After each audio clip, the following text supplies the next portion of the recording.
The poster you see on the slide gives you a variety of ways that you can find context clues in text. The first way is by using inferences. Inferences are when we use what we know and the words in the text to figure out the meaning of something. An example, you can read along with me on the poster. After 1700, the Pueblos replaced cotton with wool as the most important textile. Well, I don't know what a textile is, but I do know that cotton and wool are both types of fabric that you can use to make clothes. So I can make an inference that textile probably means fabric that's used for making clothes. The next one is definition. Sometimes the definition is given to you right in the text. There are a few signal words that you will see when a definition is given to you.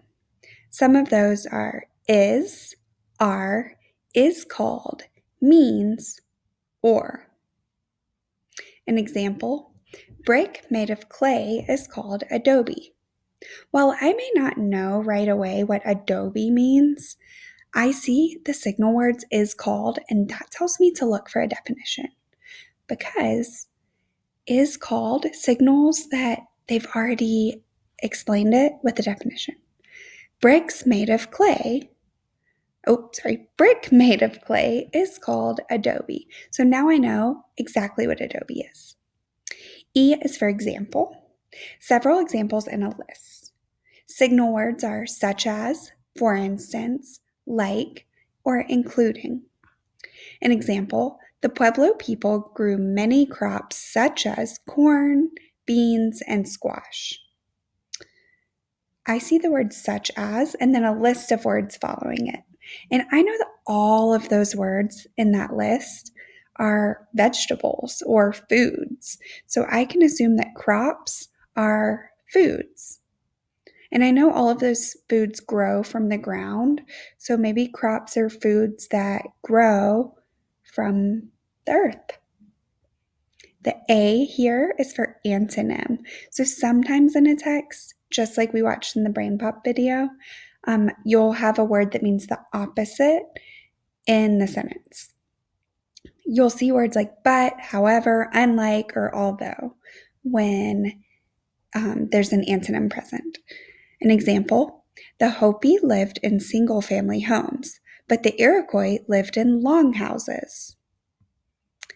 Okay, I see that word but there, which means we're comparing two things and probably comparing their differences. So it says the Hopi lived in single-family homes, but the Iroquois lived in longhouses. So if the Hopi lived in single-family homes, I can assume that longhouses means homes that have more than one family in them. So now I know that a longhouse was where the Iroquois lived with multiple families.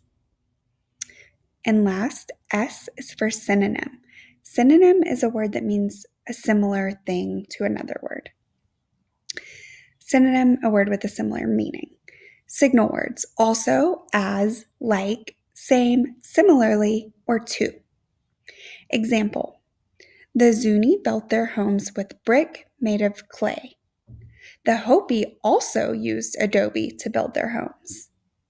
Now, I know we already learned what adobe was, but pretend we haven't. It tells us that this one tribe built their homes with bricks made of clay, and then it says the Hopi also used adobe to build their homes. So I know that adobe is brick made of clay because it said it just right in the sentence before. And then it uses also to compare the similarities.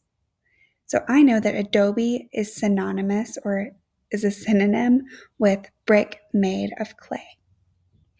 If you take a look at these letters, I for inference, D for definition, E for example, A for antonym, and S for synonym, you'll notice that it spells ideas. So this is a good way to remember what to look for if there's a word that you can't figure out in a text. Because you can figure it out as long as you use context clues.